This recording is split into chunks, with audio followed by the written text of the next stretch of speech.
ಪ್ರೀತಿ ಸ್ವರೂಪನಾದ ದೇವರೇ, ಸ್ವಾಮಿ ಜಪದಲ್ಲಿ ನಿನಗೆ ಸ್ತೋತ್ರ ಹೇಳ್ತೇವೆ. ತಂದೆಯಾದ ದೇವರೇ, ಸರ್ವಶಕ್ತನೇ, ಪರಿಶುದ್ಧನೇ, ಮಹೋನ್ನತನೇ ಸ್ವಾಮಿ, ನೀನು ನಮ್ಮೊಂದಿಗೆ ಇರುವುದಕ್ಕಾಗಿ ಸ್ತೋತ್ರ. ನಿನ್ನ ಆತ್ಮನ ಮೂಲಕವಾಗಿ ಕಾರ್ಯ ಮಾಡುತ್ತಿರುವುದಕ್ಕಾಗಿ ಸ್ತೋತ್ರ.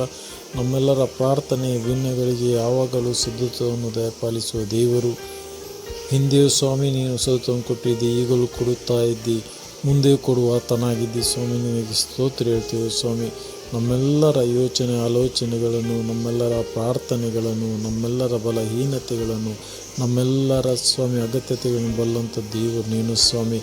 ನಿನ್ನ ಒಂದು ಆತ್ಮನು ನಮ್ಮೊಂದಿಗೆ ಇರುವುದಕ್ಕಾಗಿ ಸ್ತೋತ್ರ. ಸ್ವಾಮಿ, ನೀನು ಸ್ವಾಮಿ ನಮ್ಮೆಲ್ಲರ ಅಗತ್ಯತೆಗಳನ್ನು ಪೂರೈಸಿ, ನಮ್ಮೆಲ್ಲರ ಬಲಹೀನತೆಗಳನ್ನು ತೆಗೆದು ನಿನ್ನವರಾಗಿ ಸ್ವಾಮಿ ಮಾಡಿ, ಯೇಸು ಕ್ರಿಸ್ತನ ರಕ್ತದ ಮೂಲಕವಾಗಿ ಪರಿಶುದ್ಧರನ್ನಾಗಿ ಮಾಡಿದಕ್ಕಾಗಿ ಸ್ತೋತ್ರ. ತಂದೆಯಾದ ದೇವರೇ, ಎಲ್ಲವನ್ನು ಬೇಡಿ ಹೊಂದಿದ್ದೇವೆ. ಆಮೆನ್.